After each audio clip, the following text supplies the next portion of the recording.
Good morning मेरे प्यारे बच्चों।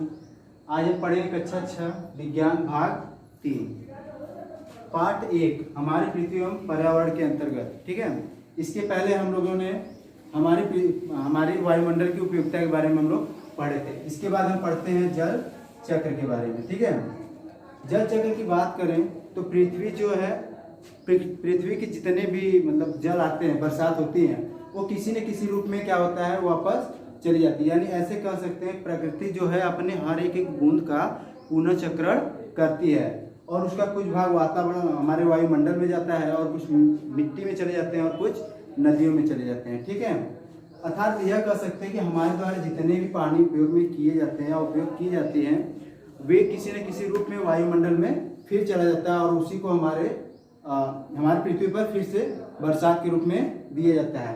अर्थात इसी को हम कह सकते हैं जल चक्र। यानी कि पृथ्वी द्वारा फिर से वायुमंडल में जाना और वायुमंडल से फिर से पृथ्वी पर आना, ये जल चक्र कहलाता है। इसके बाद हम दूसरा हेडिंग पढ़ेंगे जलमंडल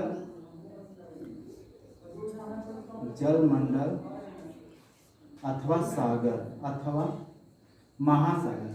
ठीक है, महासागर।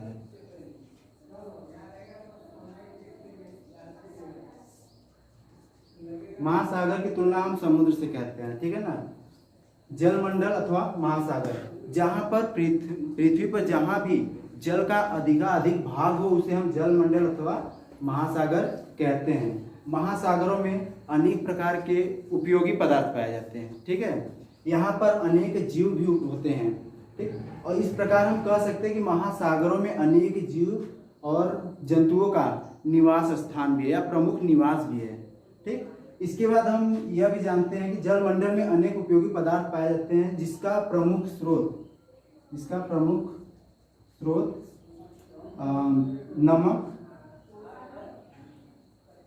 नमक व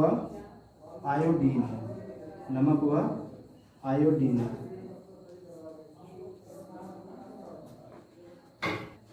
इसके बाद बात करते हैं कि महासागरों में जितने भी जैसे कि जीव जंतु या जानवर या पेड़ पौधे पाए जाते हैं, इंसान उसे भोजन के रूप में भी उपयोग करता है। ठीक, इसके बाद बात करते हैं समुद्र या समुद्र की गहराई की बात।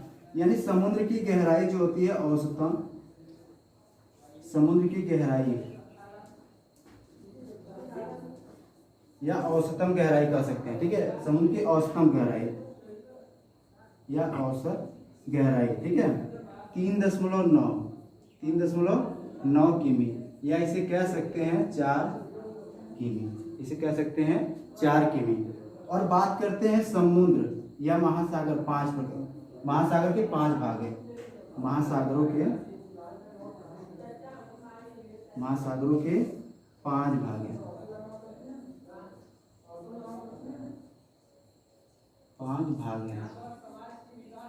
पहला प्रशांत महासागर।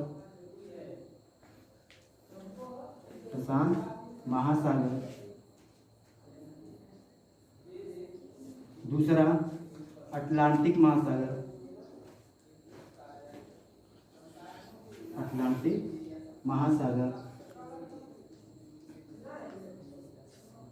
तीसरा है हिंद महासागर।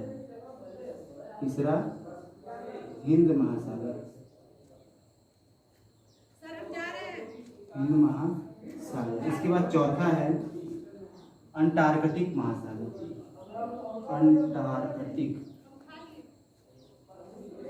अंटार्कटिक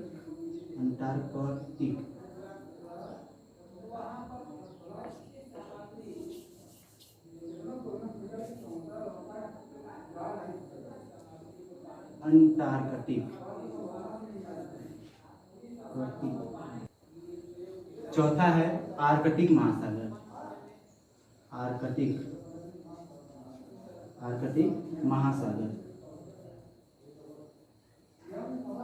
और 5वां है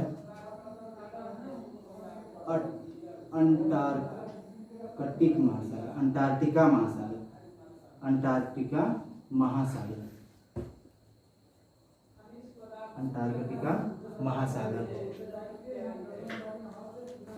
इसके बाद हम देखते हैं सबसे बड़ा जो हमारा महासागर है, सबसे बड़ा महासागर हमारा क्या है? प्रशांत महासागर। प्रशांत महासागर, प्रशांत महासागर हमारा सबसे बड़ा महासागर है। इसके अंतर्गत हमारे जितने भी द्वीप है या जितने भी महाद्वीप है, जितने भी महाद्वीप हैं, जितने भी महाद्वीप हैं वे सभी इसके अंतर्गत समा जाएंगे, सभी इसके अंतर्गत समा जाएंगे। अर्थात महाद्वीप की बात करें तो जो जिस पर हम लोग निवास करते हैं उसको हम महाद्वीप कहते हैं, ठीक है ना, इसमें समा जाएंगे। इसकी गहराई जो है, गहराई, इसकी गहराई जो है 11.2 किलोमीटर है।